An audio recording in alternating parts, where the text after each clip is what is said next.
Assalamualaikum warahmatullahi wabarakatuh. Alhamdulillahirabbil alamin. Wassalatu wassalamu ala sayyidina Muhammadin wa ala alihi wa sahbihi ajma'in. Subhanaka la ilma lana illa ma 'allamtana innaka antal alimul hakim. Wala haula wala quwwata illa billahil aliyyil azim. Wala haula wala quwwata illa billahil aliyyil azim. Alhamdulillah, summa alhamdulillah, segala puji bagi Allah Subhanahu wa taala. Kita dapat berjumpa lagi pada malam ini untuk kita sambung perbincangan kita tentang solat berjamaah. Adab-adab imam dalam solat yang pertama, menyaringkan suara ketika mengangkat takbiratul ihram. Kalau tak nyaringkan suara, jadi macam mana makmum nak tahu dia ni dah takbir ke belum? Tu dia kena kuat nyaring. Kalau imam wanita pula macam mana? Boleh tak dia nyaringkan? Boleh. Jika tiada lelaki ajnabi mendengarnya. Okey, imam wanita boleh.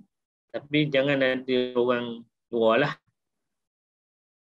Jadi kalau misalnya ada dia sembahyang dalam bilik dengan anak perempuan dia jadi imam, kat ruang tamu tu ada suami dia dengan sepupu dia. Sepupu pun tak boleh juga. Sepupu pun masih bukan mahram. Maka dia tak boleh kuatkan suara. Okey.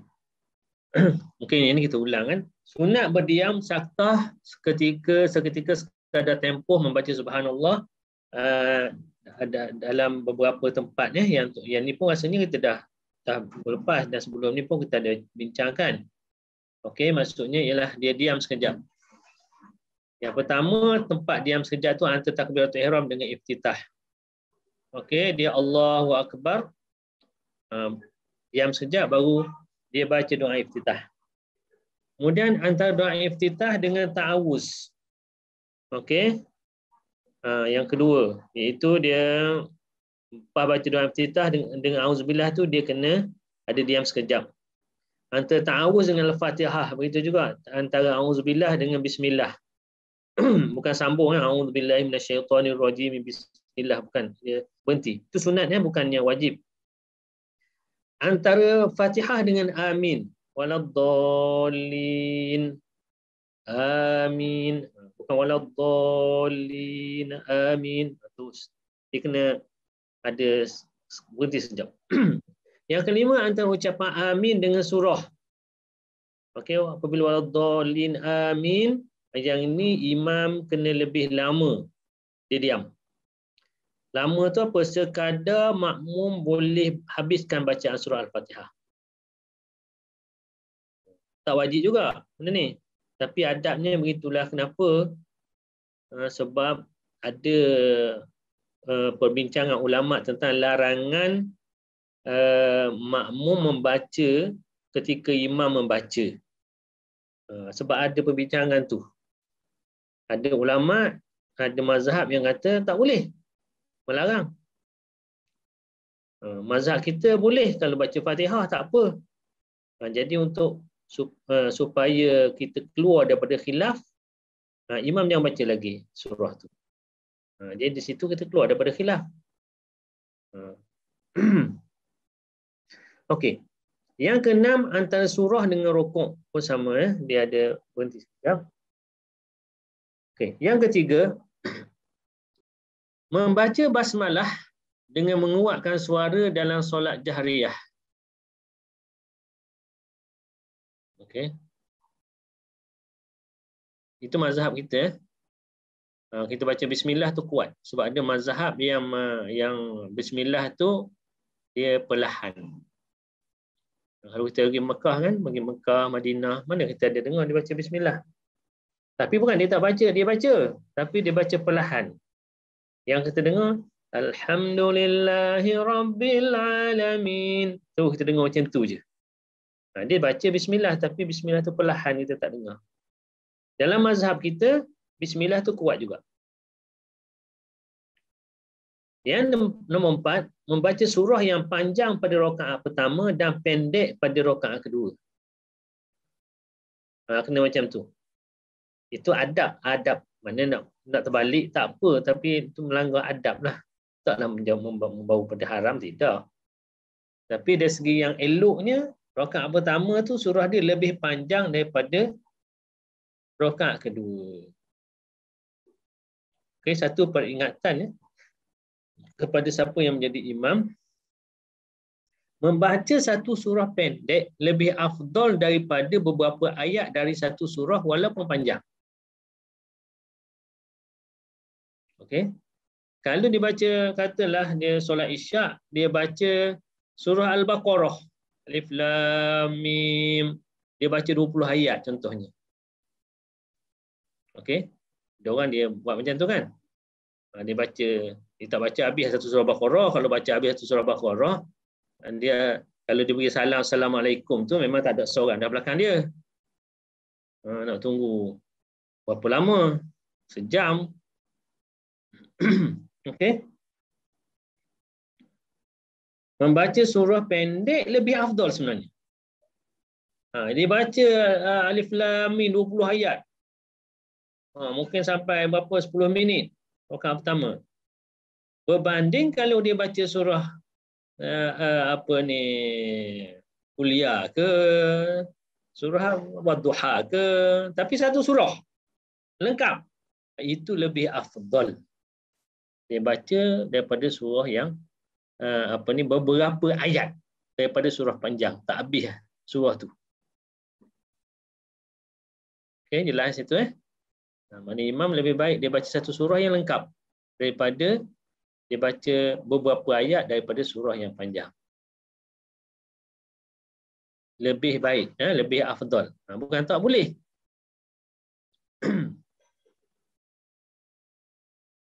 Tapi ada imam dia malu nak baca surah pendek-pendek ni. Kata nanti makmum kata aku ni tak menghafal Quran. Jadi dia pun carilah apa beberapa ayat daripada surah Baqarah, beberapa ayat dari surah Ali Imran dan sebagainya. Jadi walaupun dari segi hukum, dia baca satu surah yang lengkap itu walaupun pendek, itu lebih afdal. Okey, kita tengok panduannya surah yang sesuai dibaca. Surah yang sesuai dibaca. Okay. Sebab dia surah ni dia ikut sembahyang juga. Kalau solat subuh, disunatkan imam membaca mufassal yang panjang. Mufassal yang panjang tu ialah antara surah Al-Hujurat hingga surah An-Naba. Itu nama mufassal panjang. Okey, ini untuk solat subuh. Jangan solat subuh baca Qul Huwallahu Ahad. Itu memang tak kena betul lah tu. Solat subuh ni dia kena panjang sikit. Okey. Antara Al-Hujurat hingga surah An-Naba. Surah Amma Yatasaalun. Sampai situ. Itu nama ni mufassal panjang. Kalau solat Zuhur, okey, surah yang pendek daripada mufassal yang panjang. Mufassal panjang ni antara Al-Hujurat dengan An-Naba. Antara Hujurat dengan An-Naba tu ada beberapa surah yang pendek sikit. Yang tu dalam solat Zuhur. Tapi kebiasaannya kita tak buat lain tu. Pasal apa? Sebab solat Zuhur ni tu imam baca makmum tak dengar. Jadi kalau dia baca surah yang agak panjang sikit, resah makmum. Mana imam ni tak rokok-rokok lagi ni. Okey. Ini sebagai satu panduan. Kalau Asar dan Isyak, waktu Asar dan waktu Isyak, surah yang lebih sesuai ialah mufassal sederhana. Mufassal sederhana ni ialah antara An-Naba hingga Ad-Duha. Okey.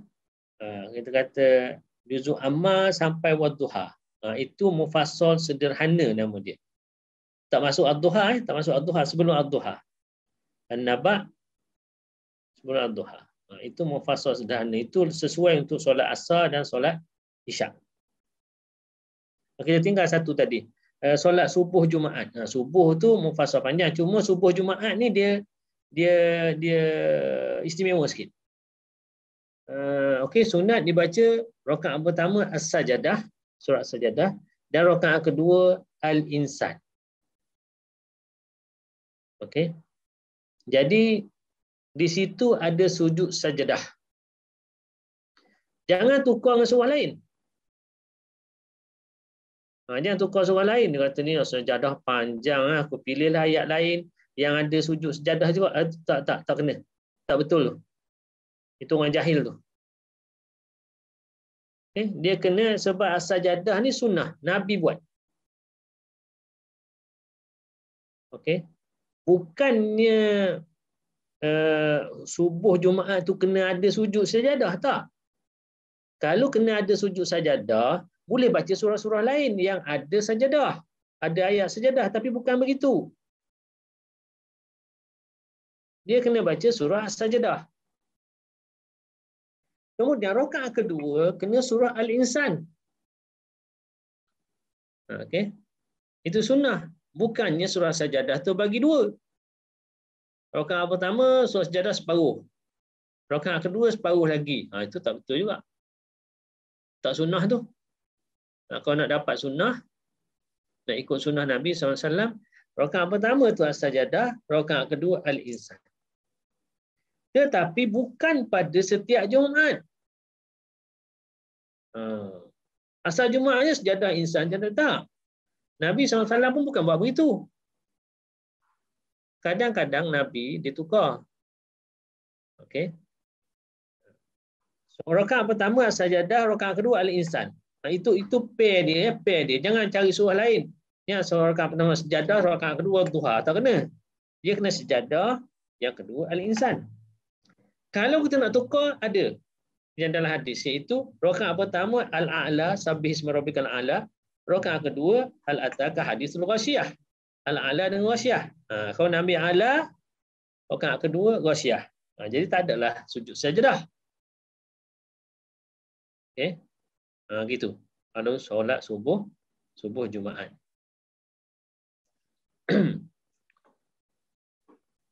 Kalau solat Maghrib, surah yang paling sesuai ialah nama dia Mufassal pendek.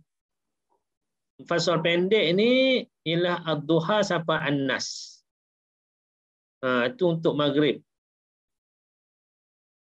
Jangan pula Maghrib hentam amma yatasaalun. Kalau nak baca juga, baca boleh. Tapi waktu Maghrib ni waktu yang agak singkat. Dan yang paling sesuai ialah cari surah yang pendek-pendek. Jadi surah yang pendek tu ialah daripada surah Ad-Duha sampai An-Nas. Itu untuk solat Maghrib. Nombor 5. Menyaringkan bacaan dalam rakaat pertama dan kedua solat jahriyah. Okey. Kena nyaringkan. Kalau solat jahriyah, solat Maghrib, Isyak, Subuh, rakaat pertama, kedua tu, nyaringkan. Jangan buat macam solat Zuhur. Dia tak kena dari segi adab solat tu. Bukan tak sah solat tu. Tapi tak dapat pahala sunnah situ. Hak mana kena kuatlah. Wanita boleh tak? Nak baca surah, baca Fatihah, baca surah suara kuat. Kau jadi imam? Boleh. Wanita hanya boleh nyaringkan jika tiada lelaki ajnabi mendengarnya. Sama macam tadilah takbiratul ihram tadi. Kalau tak ada orang luar, okey, boleh kuatkan. Yang keenam, membaca basmalah dengan menguatkan suara dalam solat jahriyah. Okey. Samalah. Kalau nak baca surah, baca Fatihah, bismillah, kena kuatlah. Yang ketujuh, memendekkan solat dalam keadaan tertentu. Ini adab pada imam. Dia kena ringkaskan dia punya solat kerana ada keadaan tertentu. Contohnya dia tahu di kalangan makmum ni ada yang sakit. Okey, tak boleh lama-lama, tak boleh berdiri lama, tak boleh sujud lama. Jadi dia kena ringkaskan solat dia sebab ada orang sakit. Kesian kat kawan tu. Dia boleh sujud tapi sujud tak lama sangat. Nanti tak terbangun dia. Okey, ada orang sakit. Ada orang musafir ni biasa dia nak cepat. Kalau tahu di kalangan makmum tu ada orang musafir, dia kena jangan baca surah panjang-panjang. Ada orang tua, sama juga.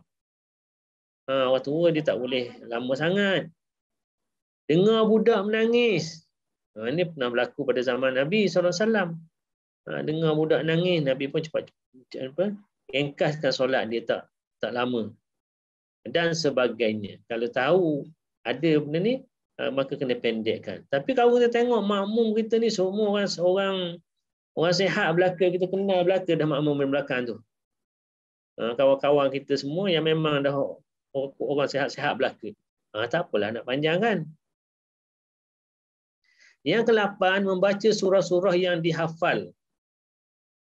Itu antara adabnya. Surah-surah yang dihafal, bukannya tengok kepada mushaf. Okey. Pasal apa tengok mushaf nak baca surah panjang? Tak. Mana yang hafal itu lebih afdal. Tak payah duk tengok mushaf ataupun tengok handphone. Okey. Yang ke-9, menunggu makmum selepas bangun daripada sujud sebelum memulakan bacaan Al-Fatihah. Ini satu hal juga. Imam apabila dia bangun daripada sujud untuk baca Fatihah, dia jangan apabila bangun terus Al-Fatihah. Okey. Lebih-lebih lagi kalau rakaat itu rakaat ketiga. Rakaat keempat yang selepas Fatihah tu tak ada surah. Maknanya lepas waladhdallin amin tu dia akan rukuklah. Jadi kalau untuk imam ni dia naik dulu. Makmum ni naik selepas bunyi sebab tu imam dah berdiri. Bunyi Allahu Akbar. Bunyi bar tu baru makmum mula naik. Jadi apabila makmum mula naik, makmum akan ketinggalan. Kalau imam Allahu Akbar tu baca Bismillahirrahmanirrahim. Alhamdulillahirabbil alamin. Ar-Rahmanir-Rahim. Maliki Yaumiddin tu makmum baru berdiri. Baru makmum nak baca bismillah. Okey. Jadi apabila begitu, itu imam waladhdallin amin, Allahu Akbar. Makmum baru ihdinas siratal mustaqim. Takut begitu. Jadi sebagai adab kepada imam, apabila dia bangun, okey, daripada sujud tu, okey, rakaat ketiga bangun dan sujud, kemudian bangun untuk rakaat keempat contohnya, maka jangan dia mulakan apabila bangun ni terus mulakan bismillah. Tunggu sekejap, biar rasa dah makmum dah naik, baru dia mula baca Al-Fatihah supaya makmum tidak ketinggalan.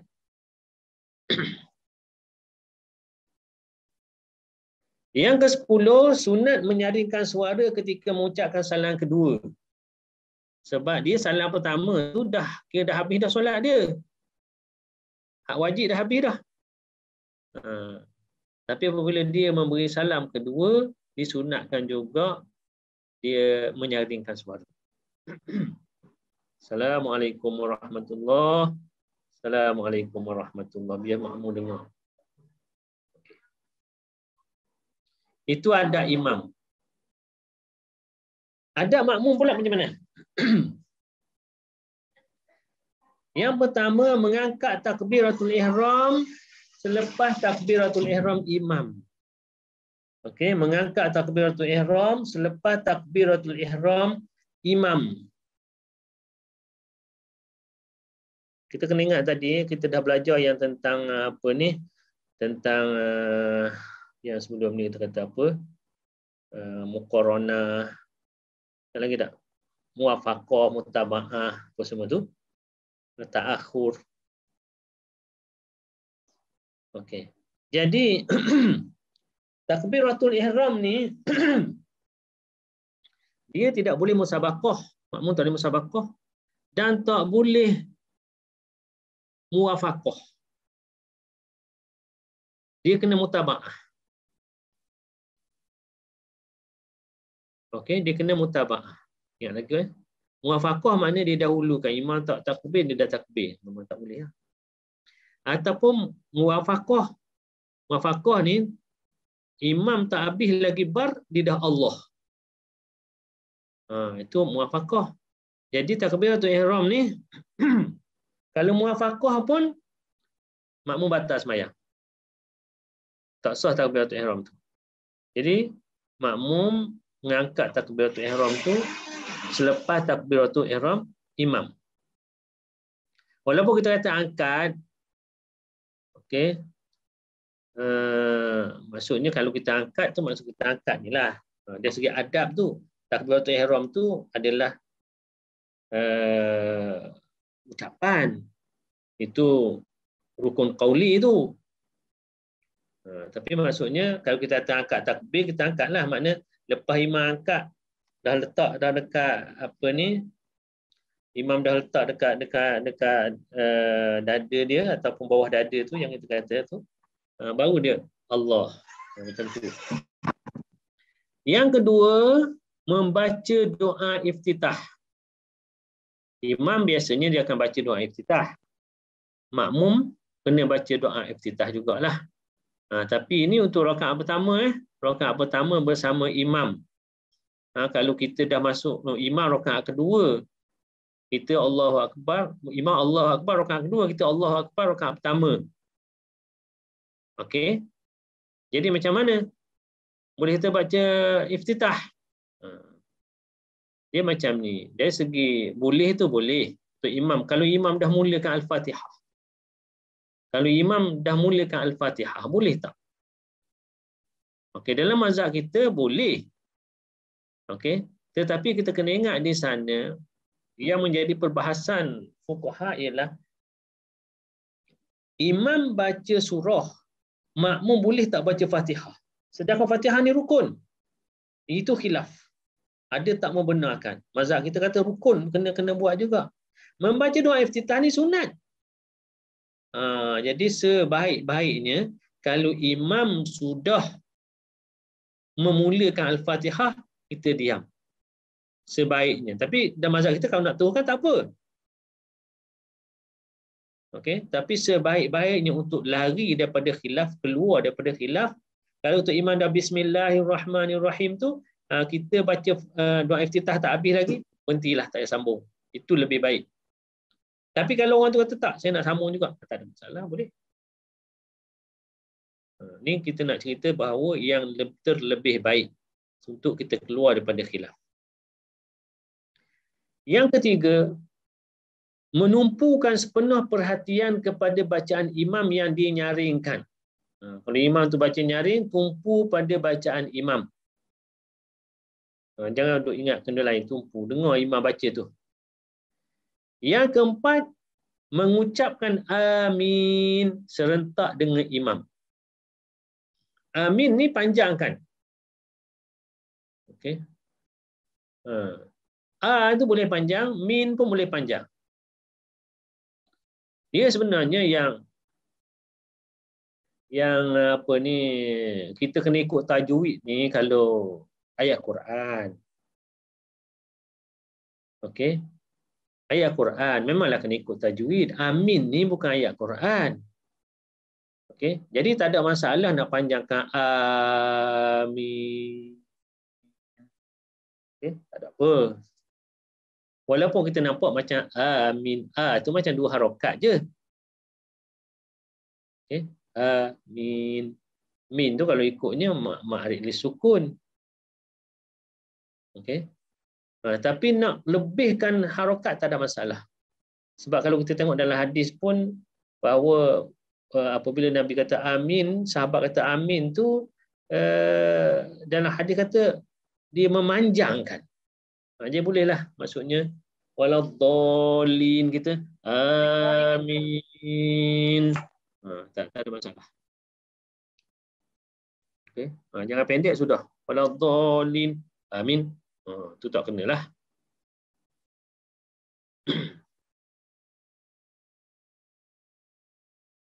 Yang seterusnya, nombor 5, mengingatkan imam apabila imam terlupa atau ragu-ragu dalam bacaan Al-Quran. Yang kelima ni, makmum, antara adab makmum lah, kalau imam tu terlupa. Imam tu terlupa, ingatkan, subhanallah, contohnya. Subhanallah. Ataupun imam ragu-ragu pada bacaan Al-Quran. Dia baca dia baca surah apa tah, dia ragu-ragu. Nak mula ayat apa ni.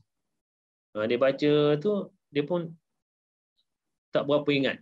Jadi antara adab makmum ialah peringatkan imam. Sambung baca imam. Itu. Kalau imam terlupa, kata subhanallah. Untuk imam terlupa. Terlupa duduk rakaat ketiga, dia duduk. Dia ingat ke rakaat keempat dah. Maka dia pun kata subhanallah. Imam tu sedar dan sebagainya. Itu antara adab makmum. Jangan biar imam tu tak tegur, kesianlah kat imam. Yang kita pun tak boleh buat apa-apa. Dah tak tegur. Nak ikut imam ke tak? Yang keenam, menyebut sami Allahu liman hamidah ketika bergerak bangun daripada rukuk menuju i'tidal. Yang ni sami Allahu liman hamidah ni rukun ke tak? Nak tanya pula. Rukun ke tak? Contohnya dia bangun daripada rukuk, dia tak kata sami Allahu liman hamidah. Sah tak sembahyang dia? Sah. Sah ya. Sebab sami Allahu liman hamidah itu bukan rukun. Itu sunat. Okey. Jadi antara adabnya kita sebut sami Allahu liman hamidah. Ada mazhab tidak menyebut sami Allahu liman hamidah. Ada mazhab yang sami Allahu liman hamidah tu imam. Makmum Rabbana walakal hamdu. Makmum tu je. Tapi mazhab kita tu imam kata sami Allahu liman hamidah, makmum pun sama. Bangkit sami Allahu liman hamidah. Rabbana lakal hamdu hamdan katsiran thayyiban mubarakan fihi, macam-macam lafaz. Itu. Cuma kena sebut betul-betul lah. Sami Allahu liman hamidah. Sebab ada juga setengah orang dia bukan liman, disebut limal. Kena cuba sebut masing-masing, takut terjadi benda ni. Ada orang sebut sami Allahu liman hamidah, nak limal. Limal jadi lain makna adalah liman hamidah. Dah batal ke tak kalau dia sebut sami Allahu liman hamidah? Tak batal, sebab itu bukan bacaan wajib. Ustaz, apa maksud sami Allahu liman hamidah, Ustaz? Sami Allahu liman hamidah maksudnya Allah mendengar sesiapa yang memujinya. Okey. Ustaz. Okay, sama. Yang ketujuh, makmum tidak memulakan pergerakan melainkan setelah imam sampai kepada rukun yang seterusnya dengan sempurna. Okey. Makmum tak boleh bergerak melainkan setelah imam selesai pergerakan tersebut. Dia pergi dah kepada rukun yang seterusnya, baru dia tu. Contoh macam ni. Yang biasa berlaku ialah ketika sujud. Banyak yang tersalah ketika sujud. Sebab apabila tu imam turun separuh jalan, makmum dah mula turun juga. Itu salah. Dia kena pergerakan imam itu habis dulu. Macam mana pergerakan imam habis dulu? Maknanya ialah dahinya telah mencecah lantai, mencecah tempat sujud. Barulah makmum mula bergerak untuk turun sujud. Dan begitulah yang lain-lain. Imam daripada sujud nak bangun berdiri rakaat kedua.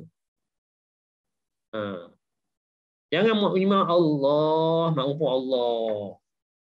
Okey, silat-silat gaya, makmum berdiri dulu sebelum imam. Kenapa? Untuk imam sakit lutut, imam tua.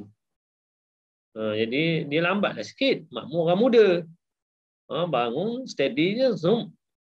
Imam dia sikit. Ini sebab itulah kena biar imam kita, kalau kita duduk saf pertama, kita nampak pergerakan imam. Imam berdiri betul, baru kita naik. Dan kebiasaan kita masa tu kita sujud, mana kita tahu?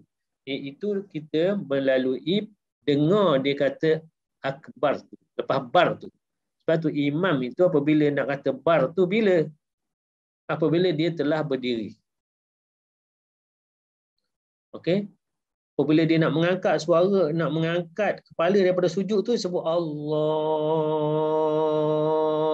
Akbar. Bar tu ketika dia dah berdiri.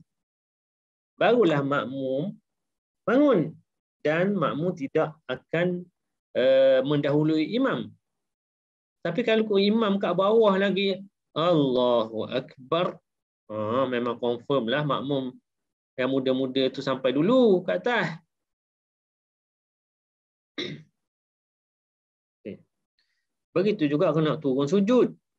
Bar tu bila? Bar tu, imam punya bar tu ialah ketika kepalanya sudah ada di lantai. Allahu Akbar. Bar tu dah di lantai. Barulah makmum tahu. Kalau Allahu Akbar baru nak turun, meramailah antara makmum yang mendahului imam.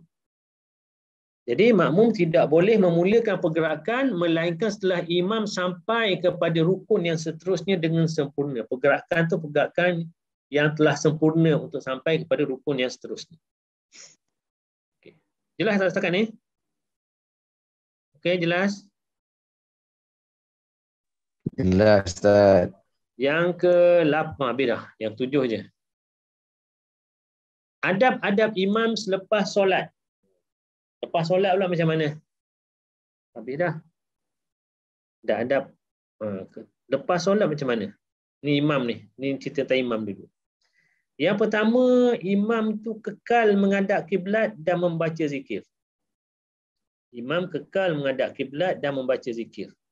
Bukan Assalamualaikum, Assalamualaikum, turun bangkit, jalan, caw. Kan? Dia kena kekal menghadap kiblat. Jangan Assalamualaikum, Assalamualaikum tu turun berpaling ke arah makmum. Tak. Dia kekal menghadap kiblat dulu. Macam mana? Membaca zikir. Apa dia zikir yang dia kena baca? Yang pertama, istighfar 3 kali. Astaghfirullah. Astaghfirullah.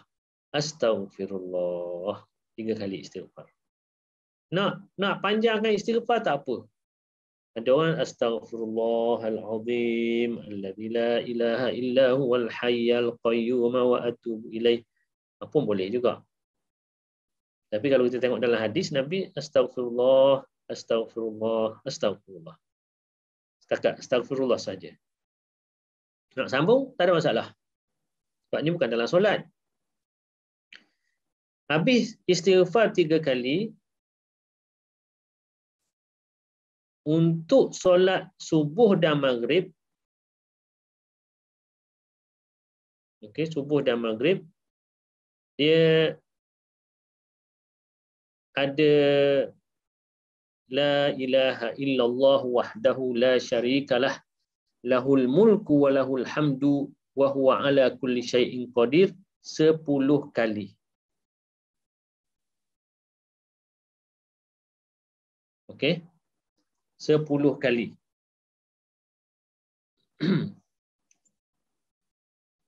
La ilaha illallah wahdahu la syarikalah, lahul mulku wa lahul hamdu wa huwa ala kulli syai'in qadir. 10 kali. Itu untuk solat subuh dan maghrib. 10 kali. Kalau zuhur dan isyak 3 kali. Okay, zuhur dan isyak 3 kali. La ilaha illallah ni. Untuk solat asar ada pilihan 3 ataupun 10. Sebab itu pun ada hadis juga. Solat asar pun ada hadis juga. Tapi yang confirm ni yang 10 kali tu ialah subuh dan maghrib. Dia ada kelebihan dia sendiri. Siapa tahu? Apa hadis yang sebut la ilaha illallah la syarikalah lahul mulku wa lahul hamdu wa huwa ala kulli syai'in 10 kali tu, apa kelebihan dia? Pernah dengar tak? Tak tahu lah Ustaz. Ni besar kelebihan dia ni. Nak tahu tak? Nak. Beramal ke tak ni? Beramal, kena tanya lu, beramal ke tak ni yang ni? La ilaha illallah 10 kali ni. Beramal Ustaz. Kau beramal lah, okey. Tahu tak apa kelebihan dia? Tak tahu. Tak tahu, saya tak nak beritahu. Cuba cari. Biar ada kerja sikit. Memang besar sangat kelebihan dia.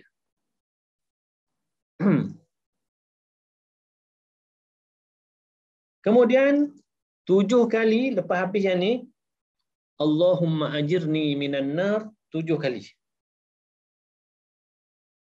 Okey. La ilaha illallah la syarikalah ni subuh dengan maghrib, jangan jadikan 3 ya. Sebab ada setengah imam tu dia buat 3 kali je. Tak betul tu. Sebab dalam hadis memang kata 10 kali. Okay. Dan buat 3 tak dapat kelebihan yang Nabi sebut 10 kali tu. Siapa yang kata ni 10 kali, Nabi kata dia dapat ni. Jadi kelebihan tu, cari apa kelebihan dia? Kelebihan tu dia tak dapat lah. Sebab dia dah ingkar kan, Nabi suruh 10, dia 3. Kemudian Allahumma ajirni minan nar 7 kali. Ada orang dia buat 3 kali juga. Bukan 3 kali lah. Allahumma ajirni minan nar tu adalah 7 kali. Okey, setiap solat. 5 solat ni Allahumma ajirni, lepas apa ni la ilaha illallah la syarikalah tu, Allahumma ajirni minan nar sebanyak 7 kali. Lepas habis yang tu, Allahumma antas salam, lepas Allahumma ajirni minan nar, Allahumma ajirni minan nar, Allahumma ajirni sampai 7 kali. Kita kata Allahumma antas salam wa minkas salam. Tabarakta ya dzal jalali wal ikram. Ini yang ringkas. Yang ada dalam hadis. Nabi dia Allahumma antas salam wa minkas salam tabarakta ya dzal jalali wal ikram. Okey. Kalau nak tambah yang lain pun ada, tak ada masalah. Allahumma antas salam wa minkas salam. Ahyina rabbana bisalam wa adkhilnal jannata daras salam dan seterusnya. Tak ada apa. Tapi kalau nak ringkaskan macam Nabi buat, Allahumma antas salam wa minkas salam tabarakta ya zal jalali wal ikram. Sampai situ je. Ini pilihan. Doktor, ya. Kita baca tadi tu la ilaha illallah tu dia kalau betul ke kalau kata kita baca sebelum berubah kedudukan kaki betul kita? Betul. Nanti kita akan cerita. Okey, sorry doktor. Tapi dah sebut dah, kita sebutlah. Okey, la ilaha illallah la syarikalah tu dalam keadaan kaki kita macam baca tahiyat. Jangan ubah lagi. Okey, jangan ubah kedudukan kaki lagi. Lepas habis tu la ilaha illallah syarikalah lahul hamd 10 kali tu baru kau nak ubah, boleh ubah. Dan kebiasaannya dan kita ubah ketika Allahumma ajirni minan nar tu baru kita ubah. Dia tak ada masalah. Masa kita biasa orang ubah apa? Allahumma antas salam, minkas salam tu orang baru orang ubah. Tapi kalau ikut dalam hadis apabila lah 10 kali itu dah boleh ubah. Tapi kita ubah kebiasaannya kita tengok imam berubah. Okey, imam ni apabila dibaca sampai Allahumma antas salam, minkas salam tabarak ya zal jalali wal ikram, dia pun berpusing ke kanan selepas membaca wirid di atas. Lepas imam baca semua 4 ni, dia pun berpusing ke kanan. Maknanya bahu dia menghadap makmum. Bahu kanan dia. Okey. Tapi boleh juga menghadap straight pun boleh. Dia pusing terus. Maknanya wajah dia menghadap makmum. Itu pun ada juga riwayat. Kemudian berpusing ke kiri pun ada juga riwayat. Tapi yang kebiasaan dibuat ialah sama ada menghadap makmum straight ataupun berpusing ke kanan. Jadi apabila lepas berpusing ke kanan selepas baca wirid tadi, teruskan zikir yang dibaca oleh Rasulullah SAW selepas solat, iaitu ayat kursi. Okey. Allahumma antas salam wa minkas salam tabarakta ya dzal jalali wal ikram. Lepas habis itu Allahu la ilaha illa huwal hayyul qayyum. Baca ayat kursi. Okey. Dah orang baca Fatihah. Okey, nak baca tak apa, tapi dalam zikir Nabi tu tak ada Fatihah. Nak baca? Boleh. Tak ada apa. Ini zikir. Okey. Tapi kebiasaan kita lepas Allahumma sallam kesan tu kita akan baca Fatihah. Tapi kalau ikut hadis tak ada Fatihah tu, ayat kursi. Jadi kalau kita nak ayat kursi tu pun tak ada masalah. Lepas baca ayat kursi, baca 3 kul. Qul huwallahu ahad, qul a'udzu birabbil falaq, qul a'udzu bin nas. Baca 3 kul.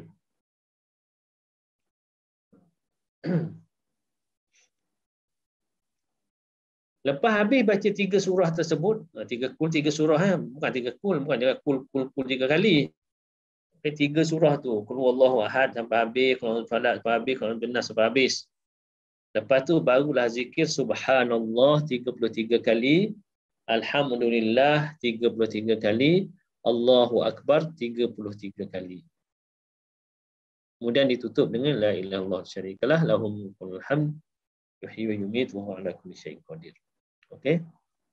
33 kali zikir tu. Yang keempat, imam tidak menundukkan pandangan. Imam jangan khusyuk sangat tengok ke lantai je, dia kena tengok ke arah makmum. Bila tengok ke arah makmum ni, segan sikit makmum. Anak caw tu pun tengok imam tengok dia tak jadi. Kena zikir kot lah, imam tengok dia. Yang kelima, membaca doa lepas habis tu.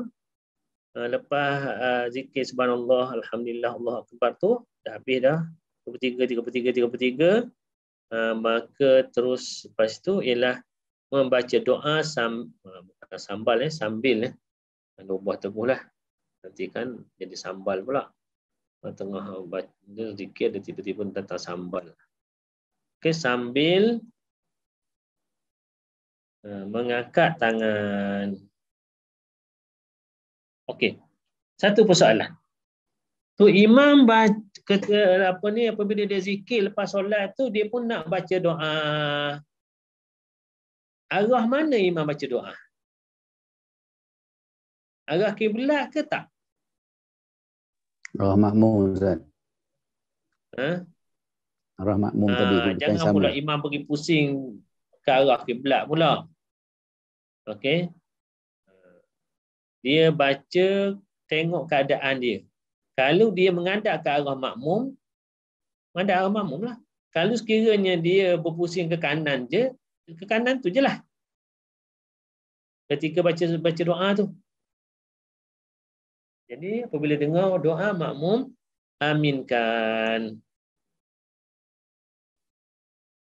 Okey. Bukan tu imam tu apabila nak baca doa, dia pun pusing balik. Menghadap kiblat. Bukan begitu. Okey. Adab-adab makmum selepas solat. Tadi ada imam lepas solat. Adab makmum apa dia? Kekal duduk tawarruk di tempat solat sehingga imam berpusing. Dia kena ikut imam. Imam tadi kan dia duduk tawarruk kan? Duduk tahiyat akhir tu. Ikut imam. Apabila imam pusing, baru dia berpusing. Okey, imam pun dia pusing ketika apabila dah baca zikir-zikir tadi. Jangan pula kata kalau tu imam tak pusing-pusing kan? Tak, dia akan pusing kalau tu imam yang faham. Yang kedua, duduk seketika membaca zikir dan berdoa bersama imam. Itu adab makmum. Janganlah dia lepas salam tu terus pergi. Teradab dia selepas solat tu kena bersama imam baca zikir dan berdoa. Yang ketiga, memberikan sepenuh tumpuan kepada bacaan wirid. Okey. Wirid yang dibaca, zikir yang dibaca tu tumpukan. Jangan tumpukan kepada handphone. Sebab ada juga, dah handphone bawa. Imam baca zikir, dia tengok handphone. Masa doa sama-sama lah. Tapi masa zikir tu entah apa yang dizikirkannya. Yang keempat, bersalam-salam dengan para jemaah. Okey, ini dikecualikan ketika PKP. Sekarang tak boleh nak salam-salam. Tapi bersalam-salam, mungkin ada orang tanya, zaman Nabi salam-salam ke? Ada ke riwayat Nabi bersalam apa? Tak ada riwayat tu. Tapi ada hadis yang lain yang Nabi suruh bersalam-salaman.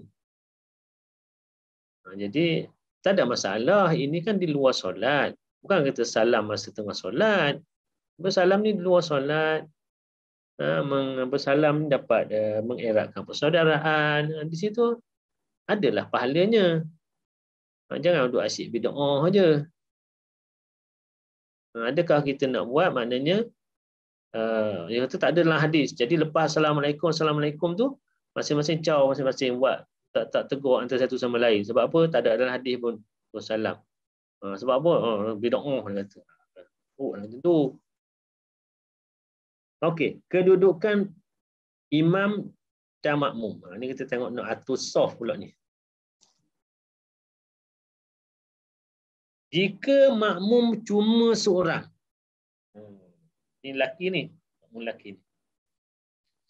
Jika makmum cuma seorang, kedudukannya adalah di sebelah kanan imam. Kedudukan kaki imam adalah kehadapan sedikit berbanding makmum.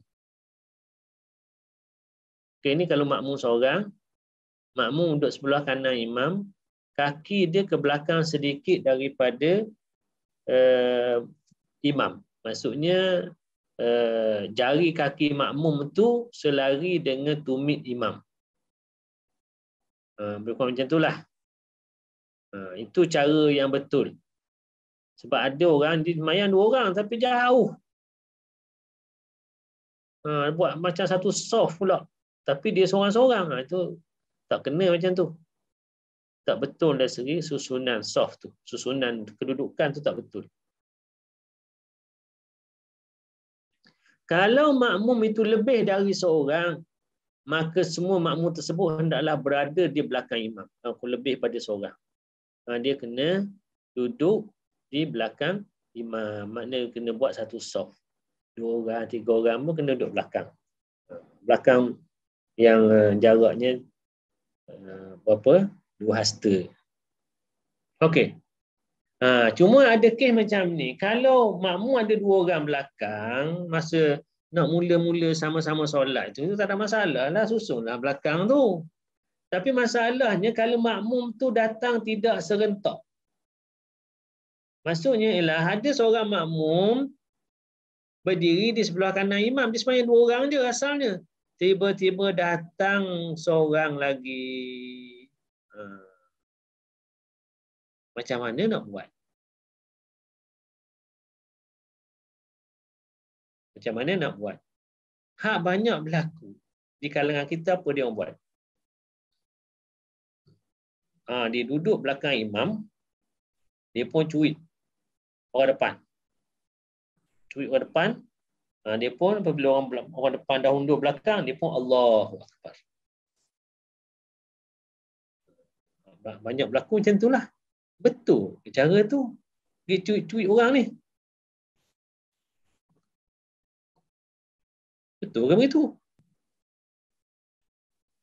Lepas cuit, orang tu undur belakang, dia pun tak kebir. Buat satu benda masuk soft. Betul ke begitu? Tak. Cara yang betulnya macam ni. Ada hadis. Iaitu dalam sebuah hadis daripada Jabir bin Abdullah radhiyallahu taala anhu, sahabat Nabi sallallahu alaihi wasallam, dia cerita apa? Okey, kita baca terjemahan jelah itu apa ni Arab dia macam tu. Maksud dia Rasulullah SAW berdiri untuk menunaikan solat. Lalu aku pun datang dan berdiri di samping kiri baginda. Okey. Jadi kata Jabir, aku menengok Rasulullah tengah solat. Jadi aku pun nak ikut Rasulullah. Aku pun datang duduk sebelah kiri. Apa yang Nabi SAW buat? Rasulullah SAW tengah sembahyang tu, dia pegang tangan aku, lalu memindahkan aku ke sebelah kanan baginda. Oh, Nabi pegang dia, tarik untuk biar duduk di sebelah kanan. Nabi tarik tangan dia supaya duduk sebelah kanan. Jadi dia pun berpindah duduk sebelah kanan.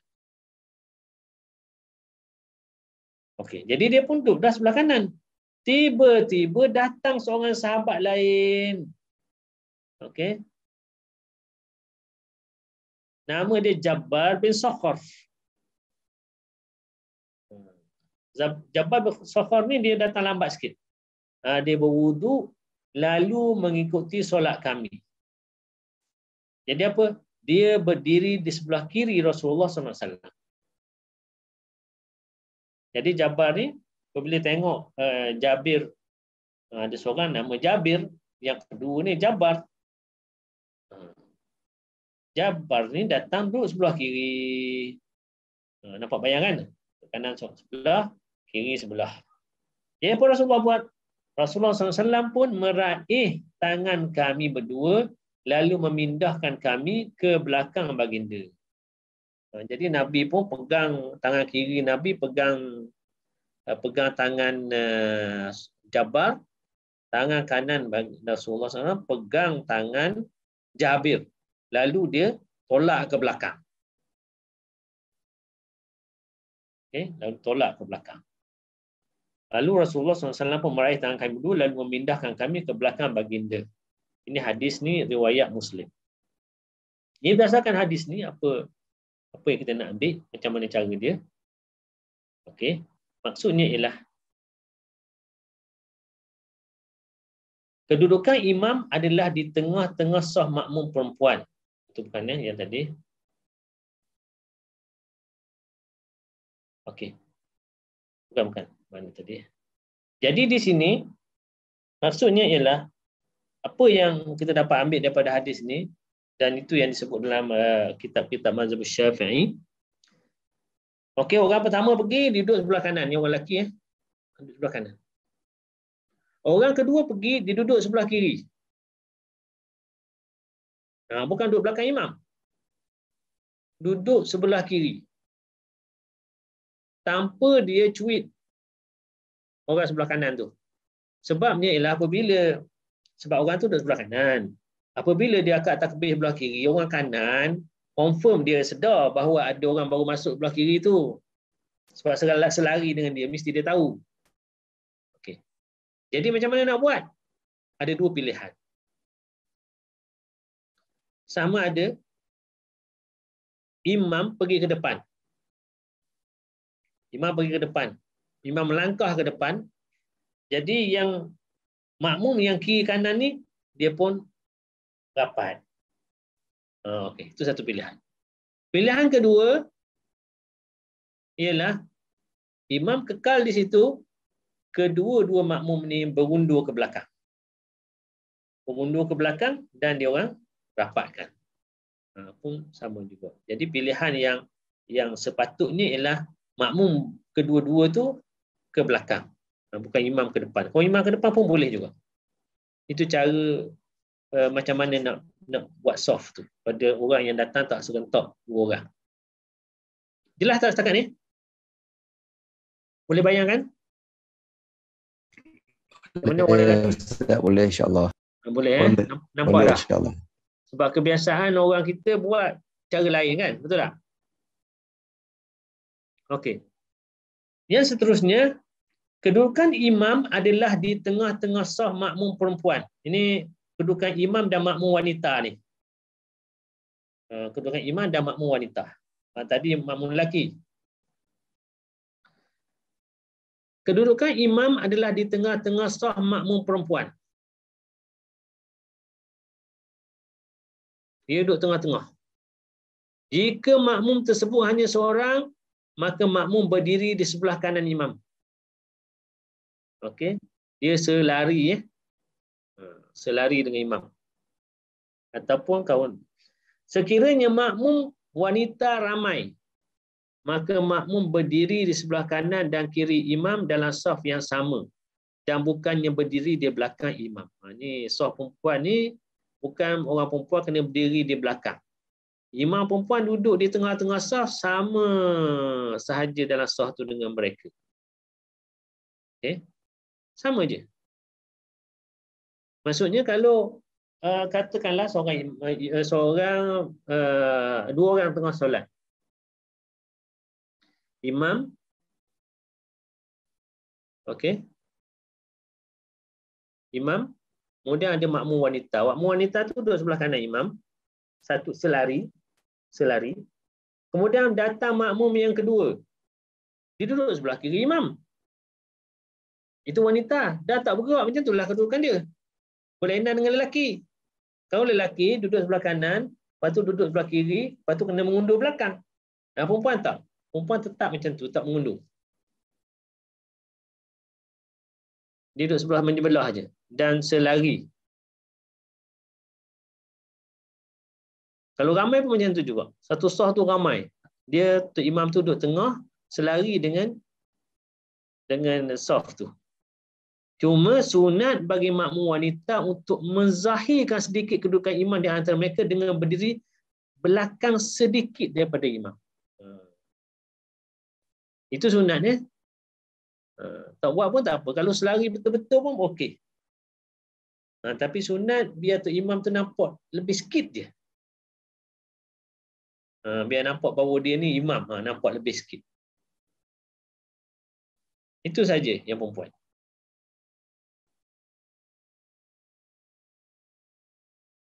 Ini gambar dia. Okey, makmum dengan imam. Jadi satu saf macam tu je. Okey. Jarak antara makmum dengan imam, jarak antara makmum dengan imam. Okey, jarak antara makmum dengan imam sunat tidak melebihi 3 hasta 3 hasta, bukan 2 hasta, silap sebut 2 hasta rasanya. 3 hasta Sunat tidak melebihi 3 hasta.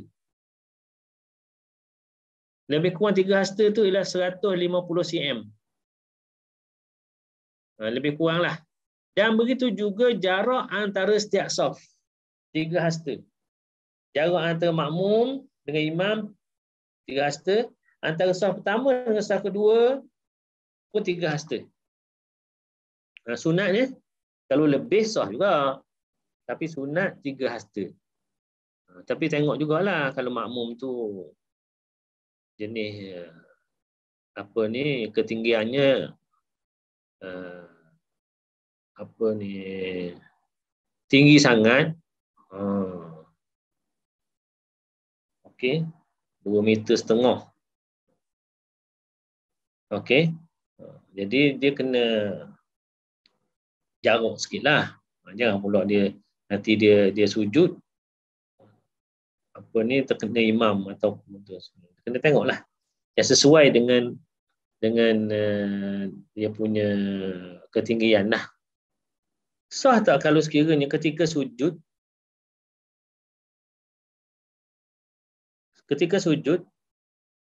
kepala makmum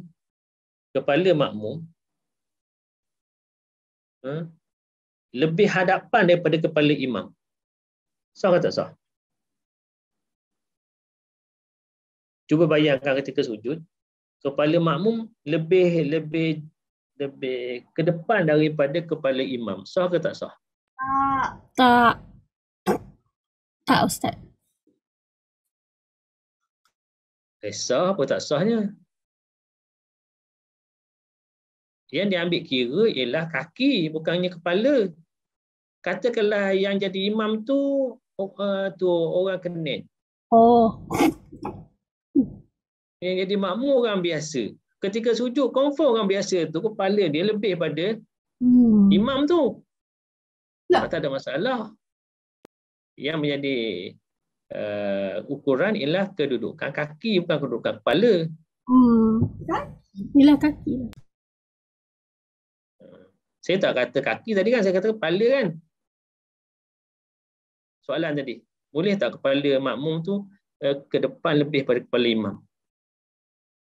Jawapan ni boleh lah. Kalau tak boleh, yang diambil kira ialah kaki, bukannya kepala.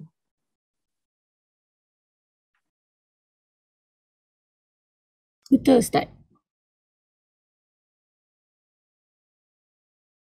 Okey.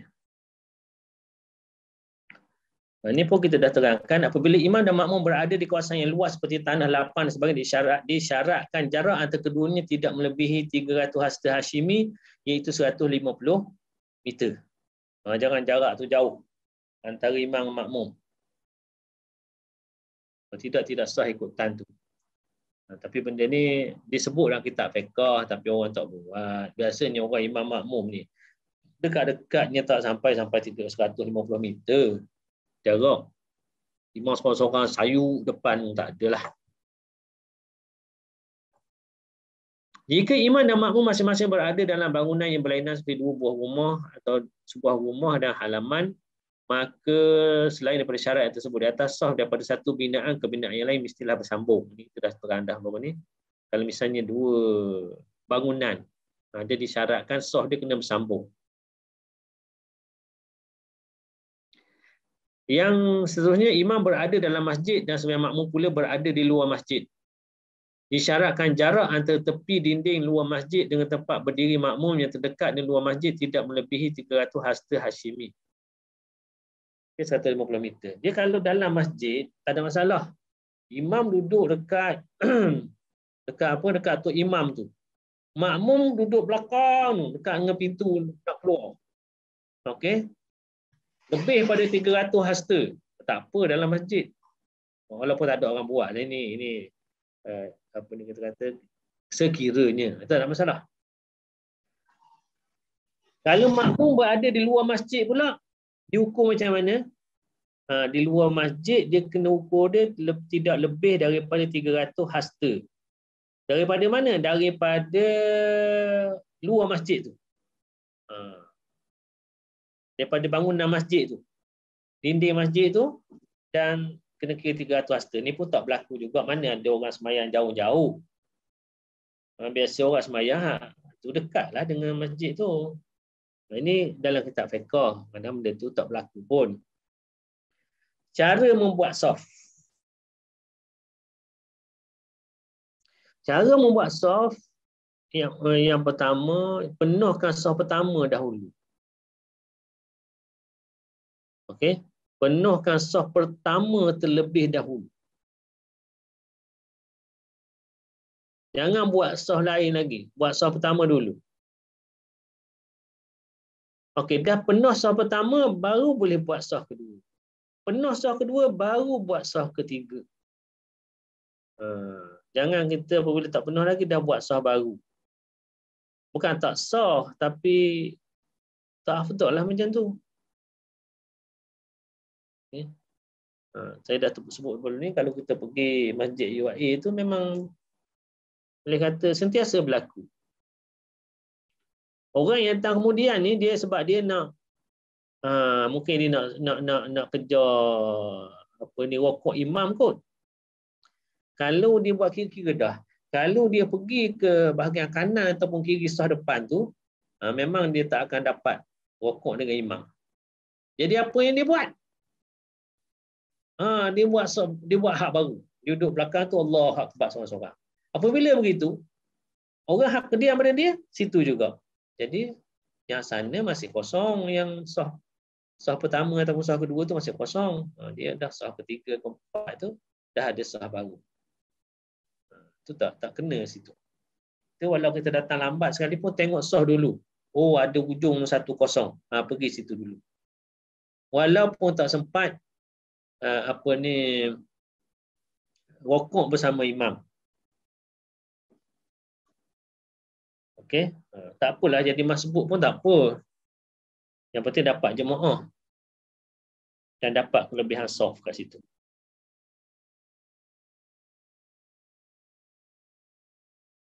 Bahagian kanan dan kiri saf hendaklah seimbang. Kanan dengan kiri kena seimbang. So imam duduk tengah tu. Okey. Makmum duduk belakang, dia kena seimbang. Kena seimbang. Jangan pula okey 10 orang sebelah kanan, sebelah kiri 3 orang. Tak boleh lah macam tu. Sah ke tak? Sah, tapi dari susunan saf tu tak seimbang. Sepatutnya 5 sebelah kini 5. Baru nampak seimbang soft tu. Tu dia kena macam tu. Kanan ke kiri kena seimbang. Kena orang yang datang kemudian, dia tengok dulu. Oh, belah ni dah ramai. Aku belah ni, belah kiri. Yang seterusnya, jarak antara imam dan saf hendaklah dimulakan dari tengah ataupun belakang imam. Saf dimulakan daripada tengah. Jangan dibuat daripada ujung. Ada setengah tu, dia buat saf daripada ujung. Tengah kosong. Saf kena mula daripada tengah. Tengah apa? Tengah. Yang belakang imam tu. Mula daripada situ. Bukan mula daripada kanan, bukan mula daripada kiri. Dia kena mula daripada tengah. Itu cara buat saf. Yang seterusnya, jarak di antara imam dan makmum serta antara saf tidak melebihi 3 hasta. Itu kita dah terangkan tadi. Itu antara cara buat saf 3 hasta. Imam dengan makmum 3 hasta, saf dengan saf pun 3 hasta. Jarak dia. Saf depan dimulai oleh jemaah lelaki dewasa. Saf depan dimulai oleh jemaah lelaki dewasa. Lepas tu belakang saf ni kalau dalam keadaan ni dalam keadaan maksudnya makmum semua ada kat situ. Jadi apabila semua ada macam tu, ada sekumpul ni baru nak memulakan solat ni. Ni baru nak memulakan solat sebelum solat dimulakan lagi. Maksudnya dalam masjid tu ada wanita, ada lelaki, ada kanak-kanak lelaki, ada kanak-kanak perempuan dan ada wanita-wanita. Kalau dah ada macam tu kena buat saf. Saf pertama lelaki dewasa. Belakang lelaki dewasa ialah kanak-kanak lelaki. Belakang kanak-kanak lelaki ialah kanak-kanak perempuan. Belakang kanak-kanak perempuan ialah jemaah wanita. Kita tak sebutlah orang khunsa kat sini Tak payah sebutlah, biasa khunsa payah nak jumpa. Okey. Orang tanya pula kalau sajak macam mana? Sajak tu kan khunsa.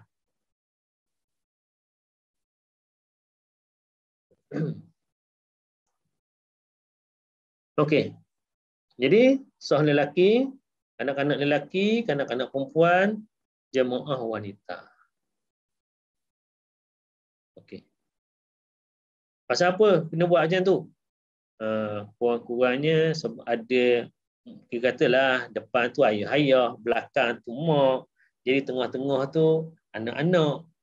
Jadi kurang-kurangnya kanak-kanak ni taklah main sangat sebab belakang ni tengok mak dia ada. Ataupun orang perempuan ada. Gitu. Tapi sekiranya sekarang ni kita dah ada tabir. Ini dah keadaan tak ada tabir ni. Kita tak nampak lah. Jadi apabila dah ada tabir tidak menimbulkan masalah sangat. Jadi belakang jemaah lelaki ialah jemaah kanak-kanak lelaki. Lepas tu ada tabir.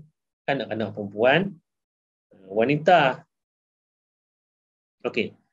Tapi kalau sekiranya kita nampak bahawa kalau sekiranya buat saf pada anak-anak lelaki ni, dia orang main. Dia orang main. Bising pula tu. Jadi ada baiknya, ini disebut oleh dalam kitab-kitab mazhab kita pun ada sebut bahawa kanak-kanak lelaki tu biar masuk saf bersama dengan lelaki dewasa. Masuk saf dengan lelaki dewasa. Okey. Nanti orang tanya pula, dah kanak-kanak tu tak sunat pun lagi. Tak apa. Boleh. Sebab ada orang dia sensitif sangat. Dia tu budak-budak tak sunat, nanti kita sentuh batas semayang kita. Ataupun putus saf. Siapa kata? Boleh benda tu. Tak ada masalah pun. Jadi kalau bimbang takut budak-budak tu bising main sama-sama, duduk sebelah ayah dia. Apabila duduk sebelah ayah dia, orang dewasa, tak main lah. Begitu juga kanak-kanak perempuan. Tapi kanak-kanak perempuan ni biasa disopan sikit. Anak lelaki lah biasa. Dia memang apa, kasar. Okey. Seorang makmum disunatkan berada di sebelah kanan imam. Jadi kedudukannya macam mana? Iaitu hujung jari-jari kaki makmum berada di belakang tumit imam. Ini untuk lelaki lah ni. Kalau dia solat seorang, imam seorang, makmum seorang, maka yang cara macam mana duduk, dia duduk belah kanan, hujung jari kaki makmum berada di belakang tumit imam. Itu garisan dia kat situ. Yang kedua, apabila seorang lelaki lain datang, dia hendaklah berdiri di sebelah kiri imam dan terus mengangkat takbiratul ihram. Ini kita dah terang tadi ya. Bukan ni dia pergi, dia cuik dulu orang sebelah kanan tu. Bukan macam tu. Dia hendaklah berdiri sebelah kiri imam dan terus angkat takbir Allahu Akbar. Bila Allahu Akbar tu orang sebelah kanan dengar. Oh, dia kata, oh ada jemaah lain. Sekiranya ada ruang di hadapan dan di belakang. Ruang depan ada, maksudnya ialah imam dia boleh bergerak ke depan. Lainlah kalau depan tu dinding. Imam tak boleh gerak ke depan. Tu tak, ni ada ruang banyak lagi ke depan. Kalau imam nak ke depan pun boleh. Dan ada ruang di belakang. Banyak ruang banyak lagi kat belakang. Kalau ada ruang di hadapan dan ada ruang di belakang, maka sunat untuk melakukan salah satu daripada dua langkah berikut. Salah satu, sama ada imam melangkah ke hadapan.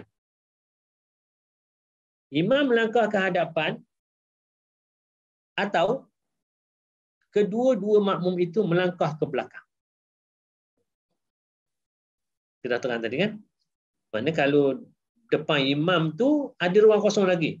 Imam ada pilihan untuk dia melangkah ke depan. Tapi kalau imam tu dah duduk, depan tu dah dinding, tak boleh lah. Itu kena makmum ke belakang.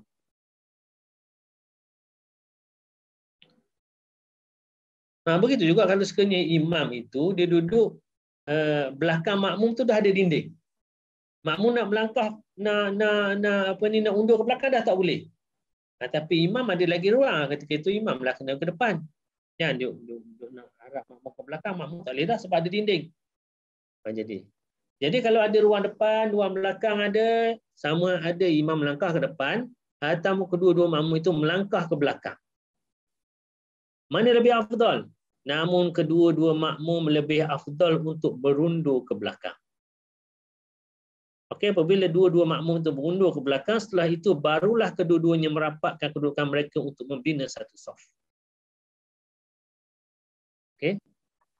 Itu kita dah terang tadi. Ada dua pilihan, imam melangkah ke depan ataupun makmum melangkah ke depan, ke belakang.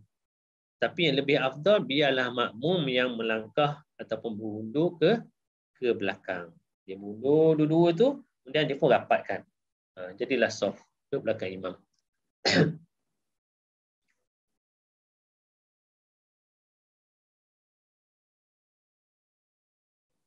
Ini satu masalah juga berlaku dalam solat berjemaah ni. Seorang tu dia masuk masjid, semua saf penuh. Dia tak boleh, tak ada ruang dah nak masuk saf yang dah ada. Dia apabila begitu, dia tak boleh duduk seorang-seorang dalam satu saf. Memang dia tidak boleh. Dalam mazhab kita kata makruh. Ada mazhab yang kata haram. Sebab memang ada Nabi larang duduk seorang-seorang dalam saf. Okey. Jadi untuk lari, maknanya jangan buat yang makruh. Okey, apatah lagi kalau ikut mazhab lain haram. Duduk seorang-seorang. Dalam satu saf. Yang macam mana dia nak buat? Sebab sekarang seorang tak boleh. Dia kena tarik orang untuk jadikan saf bersama dengan dia. Dia tarik orang depan dia. Bukan cuit tarik. Nanti kalau cuit-cuit kan nanti orang depan kata, apalah pula ni cuit aku tengah sembahyang ni. Tarik dia. Pegang bahu dia, tarik. Tarik ke belakang. Okey. Tapi nak tarik orang tu dengan syarat. Apa benda? Syarat dia. Syarat menarik orang di hadapan yang pertama dilakukan selepas mengangkat takbiratul ihram. Bukan tarik dulu baru Allahu Akbar.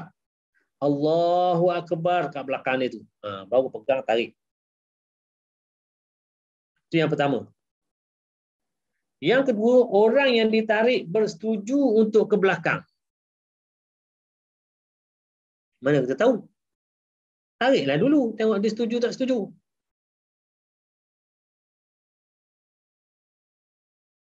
Okey, tarik dulu. Dia setuju ke tak setuju. Tapi sebab tu kena masing-masing ya. Kena mengaji bab solat jemaah ni macam mana kena saf. Takutlah apabila dia tarik orang depan tu marah. Pegang bahu dia, tarik ke belakang. Dia pun paling, apa ni? Aku tengah solat, kamu tarik pula. Tak belajar. Okay. Jadi kalau orang belajar, bertarik dia faham. Ni aku kena belakang untuk tolong dia ni untuk buat satu saf. Syarat ketiga, saf di hadapan tidak mempunyai 2 orang saja. Jangan saf depan tu 2 orang. Mungkin ruang tu sempit ke. Dia pun nak tarik seorang. Tak boleh macam tu. Sebab apa kalau dia tarik seorang, yang depan tu jadi seorang juga dalam satu saf. Tak boleh. Cuma satu persoalan ni yang biasa kadang orang tak perasan, dia tahu nak tarik. Nak tarik kat mana? Orang yang ditarik ialah makmum yang berada pada saf belakang yang paling kanan. Jangan ditarik orang tengah saf. Memang kita kata kita memulakan saf tu daripada tengah. Itu kalau kita ada orang yang nak jadikan yang bersama dengan kita saf, kita duduklah tengah. Sekarang ni kita datang, kita seorang-seorang dah satu saf tu. Kalau kita tarik orang tengah, maka banyak pergerakan yang berlaku untuk tutup balik saf tu. Orang ni akan ke kanan, ataupun ke kiri. Sehingga orang ujung tu bergerak semua untuk tutup saf tu. Tapi kalau kita tarik orang yang berada pada paling kanan, maka tidak berlaku pergerakan orang depan. Kosong kat situ je. Jadi kita pun sembahyang 2 orang di saf yang paling belakang. Okey. Bukan tarik daripada tengah Tarik daripada tengah diganggu ramai orang. Okey, habis dah masa. Perkara makruh kepada makmum. Nanti kita akan bincang pada pertemuan yang akan datang. Ada soalan tak? Okey, kita berhenti setakat. Ada apa? Tak ada. Tak ada. Okey, kita berhenti setakat ni dulu. Apa yang baik daripada Allah SWT, aku kurang pada diri saya sendiri. Aku qauli hadza wa astaghfirullah li wa lakum. Wassalamualaikum.